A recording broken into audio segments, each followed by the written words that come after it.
الله على نواله والصلاة على رسوله محمد وآله أما بعد فأعوذ بالله من الشيطان الرجيم بسم الله الرحمن الرحيم إنما يريد الله ليذهب عنكم الرجس أهل البيت ويطهركم تطهيرا. قال النبي صلى الله عليه وسلم: يا أيها الناس إني تركت فيكم من إن أخذتم به لن تضلوا کتاب اللہ وعطرتی اہل بیتی. میرے انتہائی واجب الاحترام اساتذہ کرام اور میرے ہم مکتب ساتھیوں، السلام علیکم ورحمۃ اللہ وبرکاتہ. سب سے پہلے میں آپ حضرات کے سامنے لفظ اہل بیت کی وضاحت کرتا چلوں کہ اہل بیت کا حقیقی مصداق کون ہے، اولین مصداق کون ہے. اہل بیت کا اولین مصداق وہ حضور صلی اللہ علیہ وسلم کی ازواج مطہرات ہیں. میرے اس جملہ سے دنیا میں بسنے والے لاکھوں لوگوں کو اختلاف ہے. وہ کہتے ہیں کہ اہل بیت کا مصداق صرف 5 شخصیات ہیں. حضرات حسنین کریمین ہیں، حضرت علی ہیں، حضرت فاطمہ ہیں، حضرت عباس رضی اللہ عنہ ہے. میں ان سے کہتا ہوں کہ میں تمہیں قرآن و حدیث کی روشنی میں لیے چلتا ہوں. قرآن و حدیث سے پوچھتے ہیں کہ اہل بیت کا مصداق کون ہے.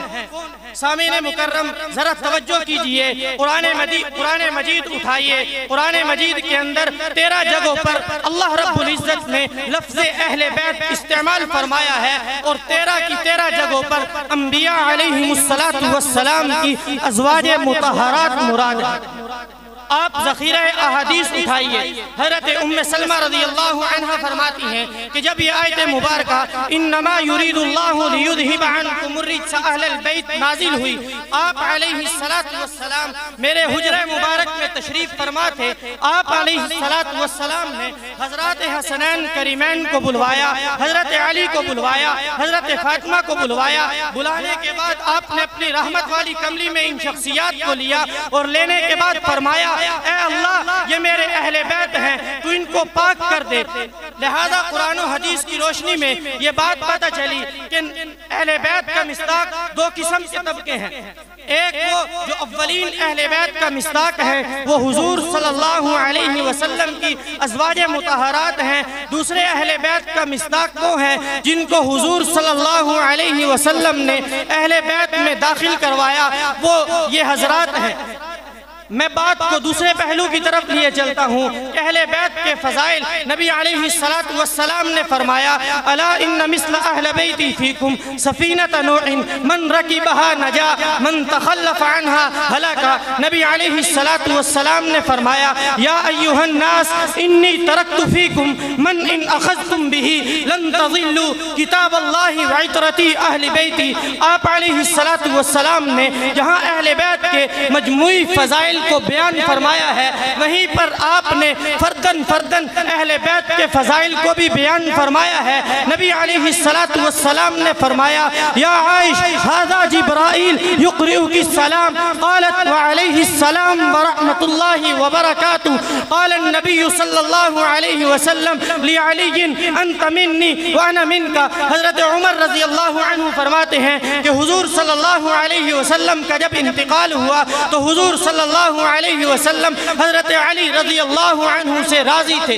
اہل بیت کے کن کن فضائل کو بیان کیا جائے، اگر میدان جہاد اٹھایا جائے وہاں پر بھی اہل بیت آپ کو اول نمبر پر نظر آتے ہیں. آپ غزوہ خیبر اٹھائیے، نبی علیہ السلام نے ارشاد فرمایا کہ کل میں جھنڈا ایسی شخصیت کے ہاتھ میں دوں گا جس کے ہاتھوں اللہ رب العزت فتح نصیب فرما دیں گے. تو دیکھا گیا کہ وہ اہل بیت ہی کے فرد حضرت علی رضی اللہ عنہ تھے. آپ شیب ابی طالب کا واقعہ اٹھائیے جہاں پر حضور صلی اللہ علیہ وسلم کو 3 سال تک محصور رکھا گیا. آپ علیہ السلام تک کھانا پہنچانے والے انہی اہل بیت کے ایک فرد حضرت ابو العاص رضی اللہ عنہ تھے.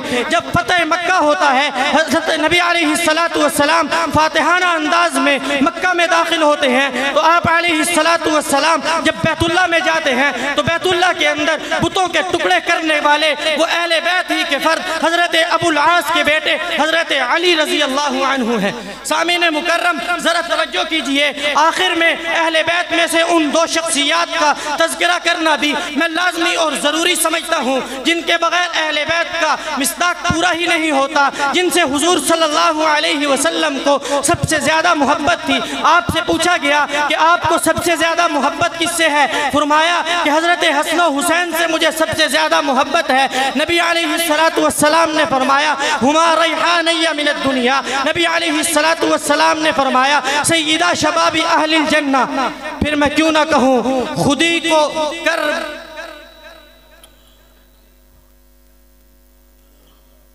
ہے نظر وما علینا الا البلاغ المبین۔